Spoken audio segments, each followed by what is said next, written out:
নমস্কাৰ বন্ধু-বান্ধৱীসকল, ভালনে তোমালোকৰ? আশা কৰোঁ সকলোৰে ভাল বুলি। মই আজি তোমালোকৰ আগত সপ্তম শ্ৰেণীৰ পাঠ ৩ৰ পণ্ডিত আনন্দৰাম বৰুৱাৰ সকলোবোৰ প্ৰশ্ন উত্তৰ লৈ আহিছোঁ। আশা কৰোঁ তোমালোকে চাই ভাল পাবা। গতিকে ব'লা আমি আৰম্ভ কৰোঁ।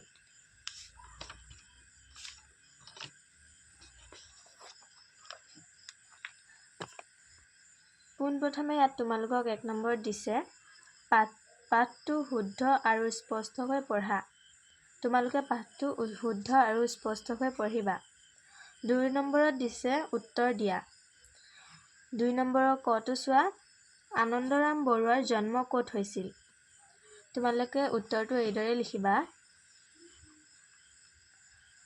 আনন্দৰাম বৰুৱাৰ ইংৰাজী ১৮৫০ চনৰ মে' মাহৰ ২১ তাৰিখে উত্তৰ গুৱাহাটীৰ ৰজাদুৱাৰত জন্ম হৈছিল। খটো চোৱা, তেওঁৰ পিতৃ-মাতৃৰ নাম কি? উত্তৰ লিখিবা। তেওঁৰ পিতৃ-মাতৃৰ নাম হ'ল গৰ্গৰাম বৰুৱা আৰু দুৰ্লভেশ্বৰী বৰুৱা। গটো দিছে আনন্দৰাম বৰুৱাই কলকাতাৰ কোন কলেজত নামভৰ্তি কৰিছিল? উত্তৰটো লিখিবা। আনন্দৰাম বৰুৱাই কলকাতাৰ প্ৰেচিডেন্সি কলেজত নামভৰ্তি কৰিছিল। ঘটো দিছে আনন্দৰাম বৰুৱা ভাষা কলা সংস্কৃতি সংস্থা কিয় প্ৰতিষ্ঠা কৰিছিল? উত্তৰটো লিখিবা। আনন্দৰাম বৰুৱা অসমৰ প্ৰথমজন বেৰিষ্টাৰ হোৱাৰ বাবে লগতে প্ৰখ্যাত সংস্কৃত পণ্ডিত আছিল। তেওঁৰ স্মৃতিৰ ৰক্ষাৰ বাবে আনন্দৰাম বৰুৱা ভাষা কলা সংস্কৃতি সংস্থা প্ৰতিষ্ঠা কৰিছিল।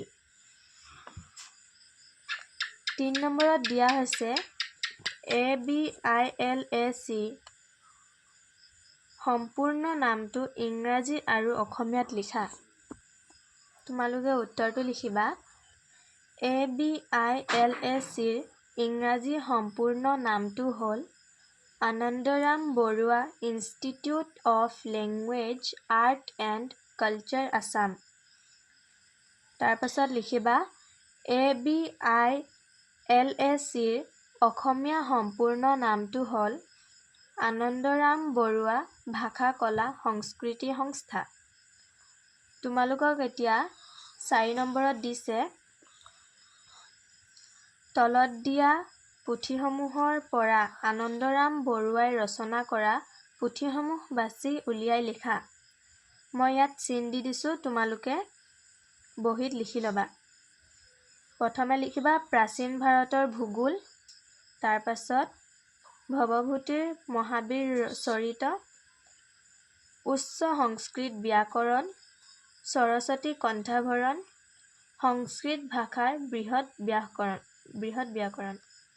এইকেইটা হৈছে আনন্দৰাম বৰুৱাই ৰচনা কৰা পুথিসমূহ। তাৰপাছত ৫ নম্বৰটো চোৱা। ৫ নম্বৰটো দিছে আনন্দৰাম বৰুৱাই ICS পৰীক্ষাত উত্তীৰ্ণ হোৱাৰ পাছত বিলাতত হোৱা বয়সৰ বিতৰ্কত মিষ্টাৰ গ্ৰেণ্ট ডাফে দিয়া মন্তব্যটো নিজৰ ভাষাত লিখা। উত্তৰটো এইদৰে লিখিবা। মিষ্টাৰ গ্ৰেণ্ট ডাফে কৈছিল যে তেওঁলোকে ICS পৰীক্ষাৰ নিয়মাৱলীৰ ভিতৰুৱা উদ্দেশ্যলৈহে কাণ দিছে।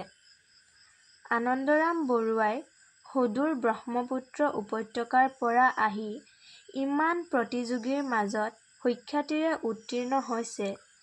তেওঁৰ সফলতাৰ বা আকাংক্ষাৰ মাজত তেওঁলোকে একো বাধাৰ সৃষ্টি নকৰে। এইবুলি লিখিবা। তোমালোকক ইয়াত ৬ নম্বৰটো দিছে আনন্দৰাম বৰুৱাৰ কৰ্মজীৱনৰ বিষয়ে কেইষাৰিমান বাক্য লিখা। তোমালোকে উত্তৰটো লিখিবা।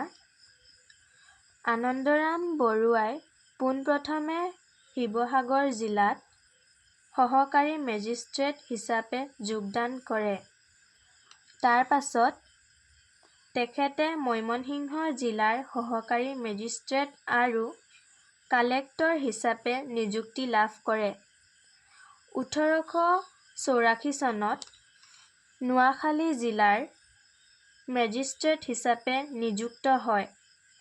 নোয়াখালীত থাকোঁতে তেখেতে বংগদেশৰ বিভিন্ন উন্নয়নমূলক কাম কৰাৰ লগতে ভাষাৰ ভিন্নতা দূৰ কৰিবলৈ আৰু স্ত্ৰী শিক্ষা প্ৰচাৰৰ বাবেও ব্যৱস্থা হাতত লৈছিল।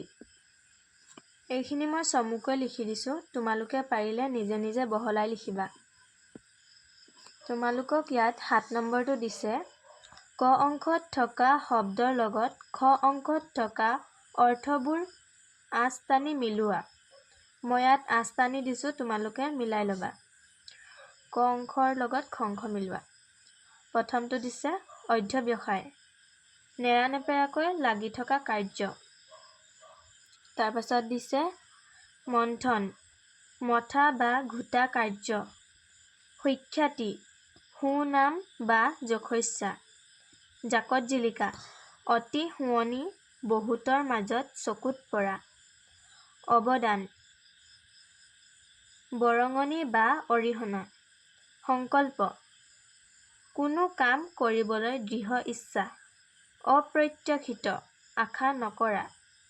প্ৰতিযোগী, প্ৰতিদ্বন্দ্বী। নিযুক্ত, কামত লগোৱা বা কামত নিয়োগ কৰা। মনীষী, জ্ঞানী। এইদৰে তোমালোকে উত্তৰবোৰ কৰিবা।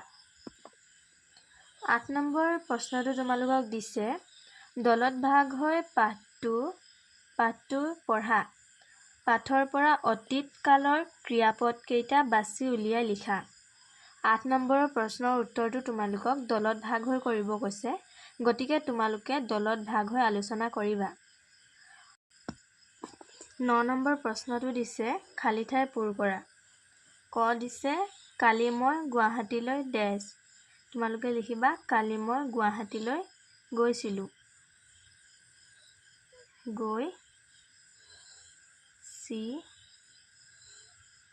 গৈছিলোঁ।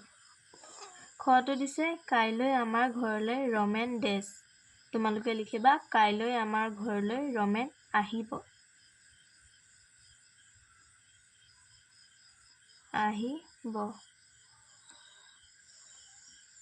গটো দিছে, ল'ৰাবিলাকে খেলপথাৰত বল তোমালোকে লিখিবা, ল'ৰাবিলাকে খেলপথাৰত বল খেলিছে।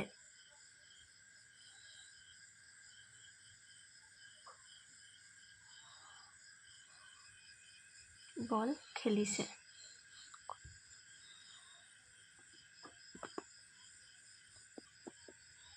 10 নম্বৰ প্ৰশ্নটো কৈছে, পাঠৰ পৰা বিশেষ্য, বিশেষণ, সৰ্বনাম আৰু ক্ৰিয়াপদ বিচাৰি উলিয়াই বহীত লিখা। এইখিনি এতিয়া আমি জানিবলৈ বিশেষ্য পদ কাক বোলে সেই বিষয়ে জানিব লাগিব। গতিকে বিশেষ্য পদ মানে কি, তাকনো কি জানি লওঁ। বিশেষ্য পদ, যি পদে কোনো ব্যক্তি, ঠাই, বস্তু আদিৰ নাম বুজায় তাক বিশেষ্য পদ বোলে। অৰ্থাৎ কোনো নাম বুজোৱা শব্দই হ'ল বিশেষ্য পদ। যেনে কিছুমান উদাহৰণ দিছোঁ মই, আনন্দৰাম বৰুৱা, গৰ্গৰাম বৰুৱা, গুৱাহাটী, দুৰ্লভশ্বৰী বৰুৱা ইত্যাদি। এতিয়া সৰ্বনাম। সৰ্বনাম মানে হ'ল বিশেষ্য পদৰ সলনি যি পদ ব্যৱহাৰ কৰা হয় তাক সৰ্বনাম পদ বোলে। যেনে তেওঁ, তেখেত, সি, তাই, তেওঁলোক, তেখেতসকল ইত্যাদি হ'ব। এতিয়া বিশেষণ। বিশেষণ পদ মানে হ'ল যি পদে বিশেষ্য আৰু সৰ্বনাম পদৰ গুণ, দোষ, পৰিমাণ, অৱস্থা, সংখ্যা আদি বুজায় তাক বিশেষণ পদ বোলে। যেনে মই কিছুমান উদাহৰণ দিছোঁ, তেওঁ এজন মেধাসম্পন্ন যুৱক আছিল। তেখেতে ICS পৰীক্ষাত সুখ্যাতিৰে উত্তীৰ্ণ হৈছিল।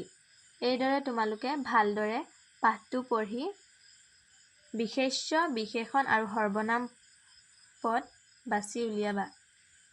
ইয়াত এটা পদ থাকি গ'ল ক্ৰিয়াপদ। ক্ৰিয়াপদনো কাক বোলে সেই বিষয়ে এতিয়া মই ক'ম। ক্ৰিয়াপদ যি পদে কোনো কাম কৰা বা নকৰা বুজায় তাক ক্ৰিয়াপদ বোলে। যেনে মই কিছুমান উদাহৰণ দিছোঁ। ৰীতাই কিতাপ পঢ়ি আছে।